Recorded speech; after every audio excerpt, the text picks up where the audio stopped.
Okay, folks, this is not an episode. It is just basically an update on my living situation.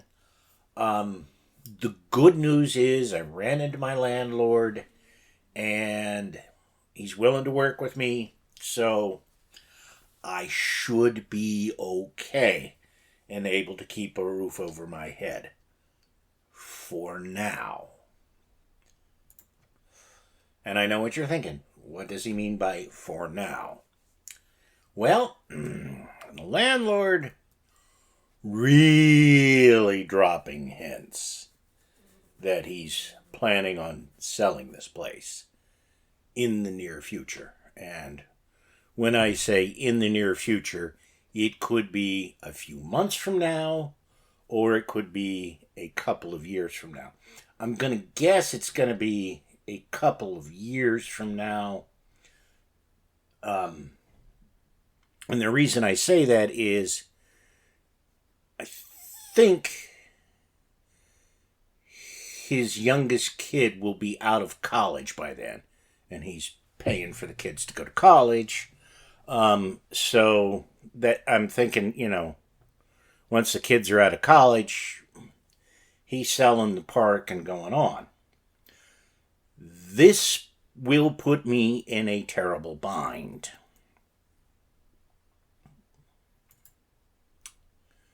Because odds are, in the best case scenario, what'll happen is he'll tell me, hey, I'm selling the park, but before I sell it, I'll buy your trailer off of you. Which, that's the best case scenario, because if he sells the park, one of two things are going to happen. The first, and I would say least likely to happen, is that we'll get new owners and they will promptly raise the rent substantially because they want to make back their investment in the park as quick as they can. The second thing that could happen, and this one I think is most likely, is that the park will give you 90 days to get your trailer out of here. Because if you can't get it out of here before then, they're flattening everything in the park and building townhouses or an apartment complex, because that'll yield more money. Now, I am very, very lucky to live where I do. Because, quite simply, most of you out there listening to me pay more in rent than I do. Okay? I mean, if you're paying rent, you're probably paying more than I do.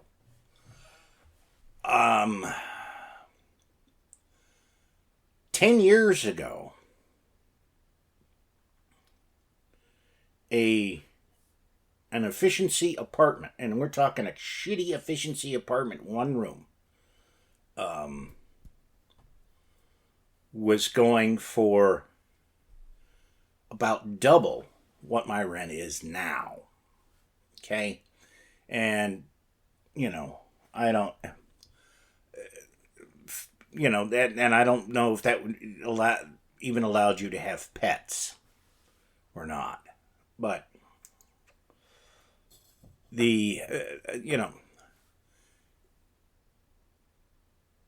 because of the way this trailer is, it's physically impossible for it to be moved.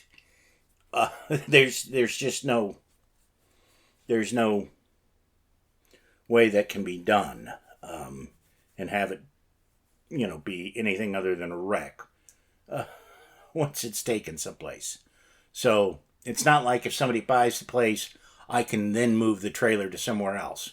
No, it's physically impossible for this trailer to be moved. because of the nature of like the deck they built on the front and stuff like that. And I couldn't afford to have it moved anyways. Even if I could have found a trailer park that had an open slot. So, I mean, there's no possibility of me finding a place to live within my means in this town unless I have a roommate, which I've not had good of luck with roommates, so probably not gonna happen. And if I had a car, I could move to another town and still keep my job, and I wouldn't be able to find a place as cheap as this, but I'd have, something I could afford, and, I would have a commute, but it would be, 45 minutes or an hour, which I'm kind of, I've had to do that a lot in the past. So not great, but living in those areas, well,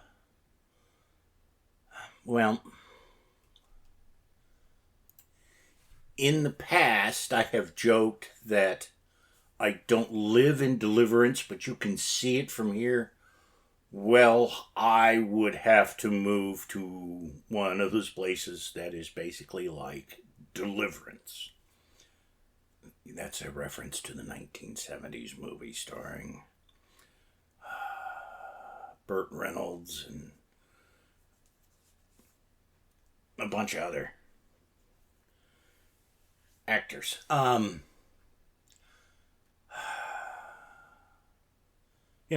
Not what I want to do. And that, let me, okay. For me to be able to do that, right? I have to come up with a couple of grand to hire a lawyer to sort out the shit with my license. Then I have to have another couple of grand or so to get a car, one that's reliable enough to get me from that place to my job. And, that's a thing. It can be done. Now, in theory, I could potentially find a job that pays more. However, with this economy being the way it is, I am loath to do that. Because whatever merits my job has, and I mean, if I found a different job, I would only gain, in all likelihood, a couple of dollars more an hour at best. Yes, that does make a difference. It can. But that puts me on the low end of the totem pole should that employer have to do layoffs because the economy just shat itself. If I stay where I am, I have a great deal of seniority at my job. Yes, we do have a high turnover for a variety of reasons. But, if things really go downhill, they'll cut out third shift first, which suck. Then they'll cut out second shift, and then they'll cut out first shift. And, before they gut third shift, they'll get rid of all the temps. I am not a temp, so I will be secure there. And then if they say, well, we're getting rid of third shift, they will, allow the folks on third shift to move to either second or first. And if they have to get rid of second shift, they will allow us, to move to first. Some of us. Since I have more seniority than most people on second shift, and a number of the people on first shift, and I'm not sure about third shift. But I have, I know I have enough seniority at my job, so if they're lopping heads, I'm not in the first batches to go. I will be later on. I lose all that if I find a different job right now. I mean, if I had reason to believe that the economy was going to get better, like suddenly a Democrat was president and had a Democratic Congress, I would consider it, but I don't. And, buying a house is not an option for me. I mean, like the townhomes they build across the street, they start out at $250,000. Okay, 30-year mortgage, 10% down, that's $25,000.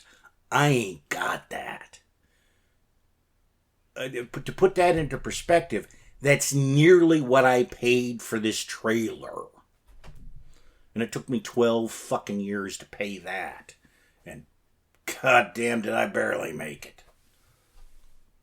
Also, I'm loath to have, a 30-year mortgage? I'd be 80.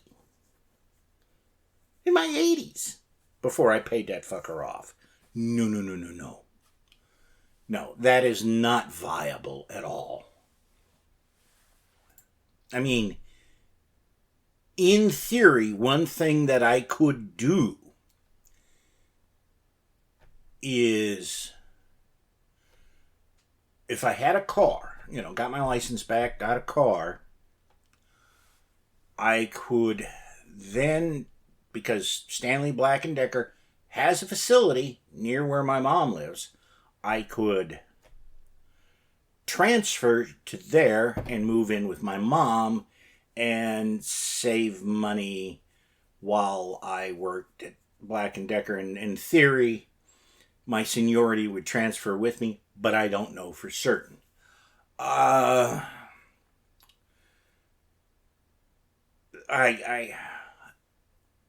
mother is a very wonderful woman, but I could not live with her again.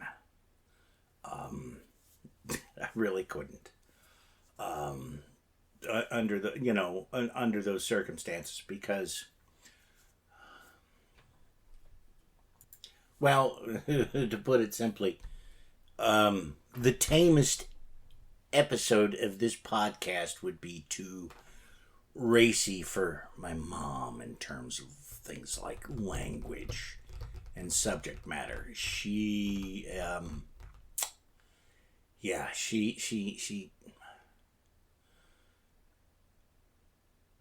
just does not handle certain things well, and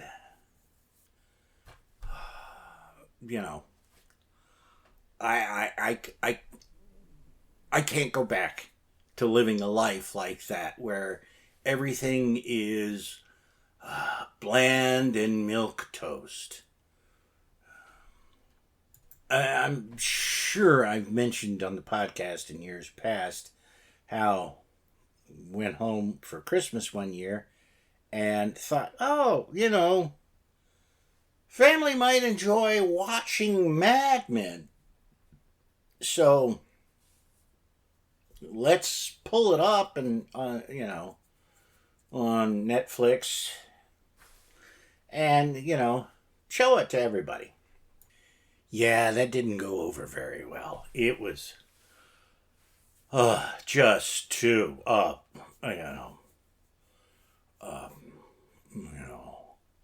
too worldly, I guess. They just, could not handle it at all. You know, I'm, you know, and like, I have, it's my little tradition.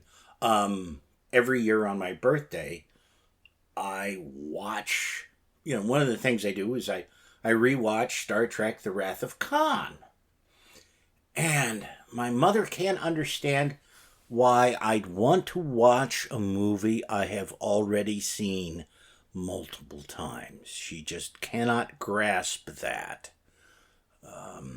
You know, so there's, you know, there'd just be way too much friction and conflict, you know. So that's not really an option. So what this means is I have a short window to figure out what the fuck to do. And I am not entirely certain of how to do it or even what to do. Because to be honest, if I've got to pick up stakes and move somewhere, I don't want to stay in Tennessee. I don't want to go back to Ohio. I want to go to a part of the country I have never seen before. Or if I've seen it, I've at least never lived in it for any length of time. But I don't know if that's going to be practical. I do know I've got to make some more money somehow. I have some ideas. They involve some things. And getting a second job's not really an option.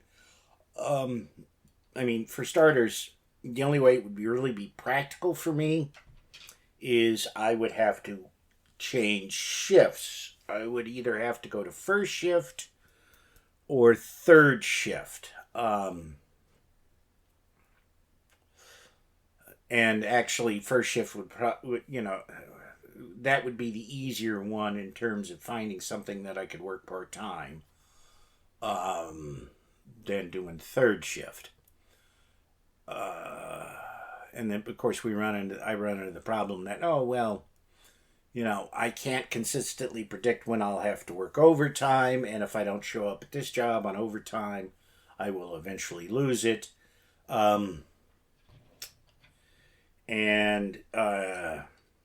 So I've got, you know, I really can't. And if I go to day shift, I lose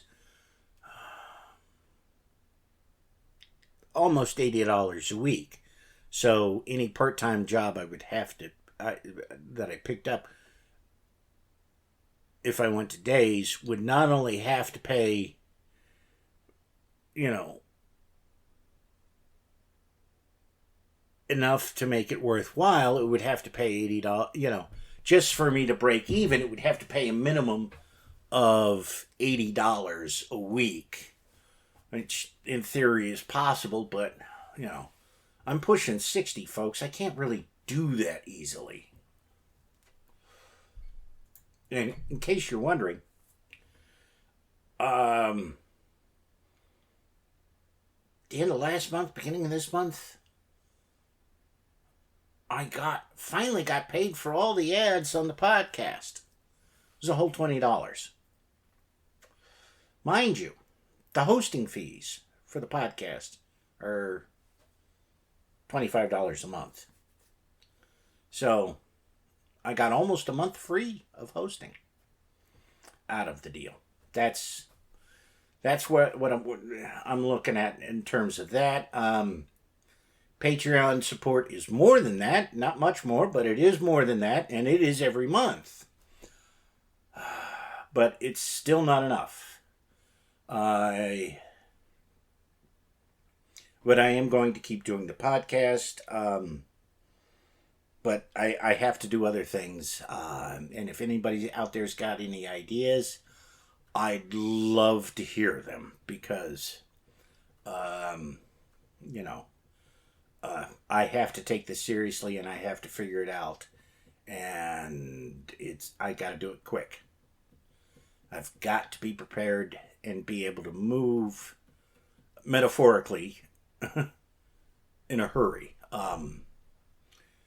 Realistically, I mean, the landlord will give me, if he's selling he'll let me know in advance if he's selling this place. But, that I got to be prepped. I've got to be prepped.